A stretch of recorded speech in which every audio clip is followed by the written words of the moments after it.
Assalamualaikum warahmatullahi wabarakatuh. Saya dengan Dr. Iwan Darmawan, spesialis bedah dari Rumah Sakit Mitra Kasih. Saya akan mencoba menjawab ada 4 pertanyaan yang masuk lewat media sosial Rumah Sakit Mitra Kasih.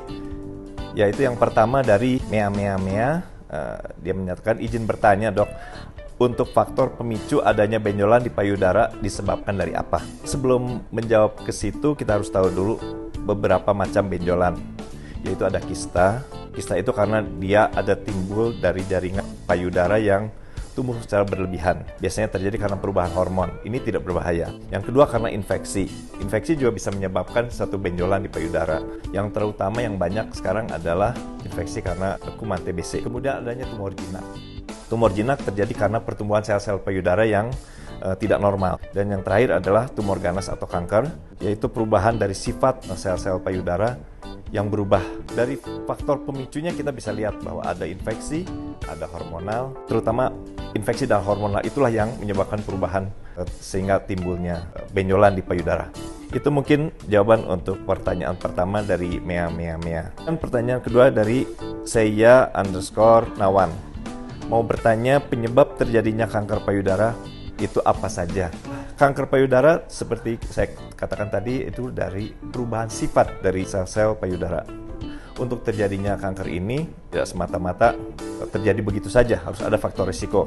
Di perpustakaan dikatakan usia di atas 55 tahun, tetapi kita tidak mengambil tepat seperti itu. Lebih awal kita sudah perkirakan, kita sudah curigai ke arah keganasan atau tidak, yaitu sekitar di atas 45 tahun.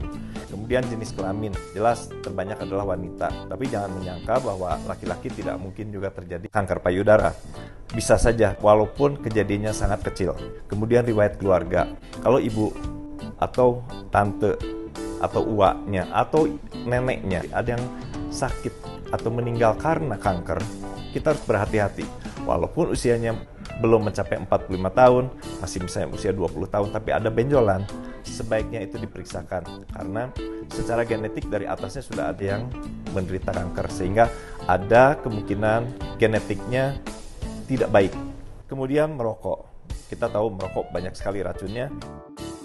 Alkohol juga mempengaruhi terjadinya kanker ini. Obesitas juga pemicu dari terjadinya kanker. Dan paparan radiasi. Apa yang disebut paparan radiasi? Kalau seseorang waktu usia muda dia pernah menderita salah satu kanker di daerah leher, kepala, atau daerah dada, kemudian pengobatannya dengan radiasi, nah itu harus hati-hati kalau ada benjolan di kemudian hari. Kita harus hati-hati. Kemudian orang yang menjalani pengobatan hormonal, beberapa penyakit harus diobati dengan hormon. Nah, ini juga hormon yang tidak semestinya akan mempengaruhi bagian lain, ada yang baik, ada yang tidak. Sehingga apapun benjolannya lebih baik diperiksa.